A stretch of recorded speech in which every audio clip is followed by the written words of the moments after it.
ಯಾವುದೇ ಕಥೆಗೆಲ್ಲ ಕಮ್ಮಿ ಇಲ್ಲ, ಆದರೆ ಅದನ್ನ ಸ್ಕ್ರೀನ್ ಪ್ಲೇ ತೋರಿಸೋ ರೀತಿ ಚೆನ್ನಾಗಿರಲಿಲ್ಲ ಇಷ್ಟುವರೆಗೆ. ಅದನ್ನ ದುನಿ ಸರ್ ತುಂಬ ಚೆನ್ನಾಗೇ ಮಾಡಿದ್ದಾರೆ, ಅದ್ರ ಬಗ್ಗೆ ಎರಡು ಮಾತಿಲ್ಲ. ಆದರೆ ನಾನು ಆ್ಯಕ್ಚುಲಿ ಅದರಲ್ಲೊಂದು ಲಾಸ್ಟ್ ಒಂದು ತಂದೆಸಿದೆ ಟ್ಯಾಬ್ಲೆಟ್ದು. ನಾನು ನಿಮಗೆ ಇಷ್ಟು ಮೀಡಿಯಾ ಇದೆ ಸುಳ್ಳಲ್ಲೇ ಹೇಳಕ್ಕೆ ಇಷ್ಟಪಡಲ್ಲ. ಆ ಟ್ಯಾಬ್ಲೆಟ್ ನಾನೇ ಯೂಸ್ ಮಾಡಿದ್ದೀನಿ. ಇವತ್ತು ಸಿಗುತ್ತೆ ಶೇಷಾದ್ರಿಪುರಮಲ್ಲಿ. ಆ ಟ್ಯಾಬ್ಲೆಟ್ಗೆ 37 ರೂಪಾಯಿ ರೇಟು. ಇವತ್ತು ಶೇಷಾದ್ರಿಪುರ 2 ಮೆಡಿಕಲ್ ಹೆಸರು ಹೇಳ್ತೀನಿ. ಇವತ್ತು ನೇಪಾಳಿ ಹುಡುಗರಿಗೆ ಅಲ್ದ ಮಾಡ್ತಾರೆ. ಅದು ಯಾವ ಥರ ತೆಗಿತಾರೆ ಅಂತ ನಾನು ನಿಮ್ಗೆ ಲೈವ್ ಆಗಿ ಎಕ್ಸಾಂಪಲ್ ಕೊಡ್ತೀನಿ.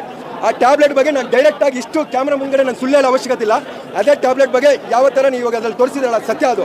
ಇದೇ ಸಿಗರೇಟ್ ಸ್ಪಂಜಿ ತಗೊಂಡು ಇದೇ ನೀರು ಬಾಟ್ಲದು ಏನಿರುತ್ತೆ ಅದನ್ನು ಹಾಕ್ಬಿಟ್ಟು ಅದನ್ನ ಮಾಡ್ತಾರೆ. ಎಕ್ಸಾಂಪಲ್ ಮೀ ಆಲ್ಸೋ ಅದು ಮಾಡಿದರೆ ಬೇರೆ ಏನೂ ಆಗಲ್ಲ, ನಿದ್ದೆ ಬರೋಲ್ಲ. ರಿಯಾಲಿಟಿ ಇವಾಗ MDMA ಗಾಂಜಾ ಅದಕ್ಕಿಂತ ನೆಕ್ಸ್ಟ್ ಲೆವೆಲ್ ಅಂತ ಇದೆ. ಇವತ್ತು 200 ರೂಪಾಯಿ ಕಾಲ ಸಂತೆಯಲ್ಲಿ ಓಡ್ತಾ ಇದೆ ಅದು ಟ್ಯಾಬ್ಲೆಟು. ಅದ್ರ ರೇಟ್ ಬಂದ್ಬಿಟ್ಟು 37 ರೂಪಾಯಿ.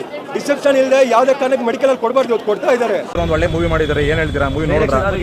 ಹೇಳಕ್ ಹೋದ್ರೆ ಈಗ ಬೆಳೆಯೋ ಮಕ್ಕಳು ತಿಳ್ಕೊಬೇಕು ಸರ್.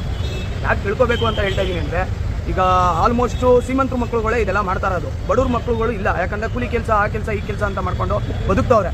ಇದನ್ನು ತಿಳ್ಕೊಬೇಕು ಅಂದರೆ ಫ್ಯಾಮಿಲಿ ಅವ್ರ ಮಕ್ಕಳ ಜೊತೆ ಬಂದು ಇದನ್ನು ತೋರಿಸ್ಬೇಕು ಅವ್ರಿಗೆ. ಇದ್ರ ನೋಡ್ಕೊಳಪ್ಪ ತಿಳ್ಕೊಳಪ್ಪ ಅಂತ. ಈ ಮೂವಿಗೆ ನಾನು ಹೇಳಕ್ಕೆ ಇದನ್ನು ಕೊಡಬೇಕು, ಸ್ಟಾರ್ ಕೊಡ್ಬೇಕಂದ್ರೆ 5 ಸ್ಟಾರ್ಗಿಂತ 5 ಸ್ಟಾರೇ ಜಾಸ್ತಿ ಕೊಡಬೇಕು ಲೆಕ್ಕ ಹೇಳ್ಬೇಕಂದ್ರೆ. ಯಾಕಂದರೆ ಮೂವಿ ತುಂಬ ಚೆನ್ನಾಗಿ ಬಂದೈತೆ ಸರ್, ಅಷ್ಟು ಚೆನ್ನಾಗೈತೆ. ಯಾಕಂದರೆ ಸ್ಲಮ್ಮಿಂದ ಬಂದಿರೋ ಮಕ್ಕಳುಗಳು ಯಾವ ಥರ ಬೆಳಿಬೇಕು, ಏನು ಎತ್ತ ಅಂತ ಎಲ್ಲ ತೋರಿಸ್ಕೊಟ್ಟವ್ರೆ.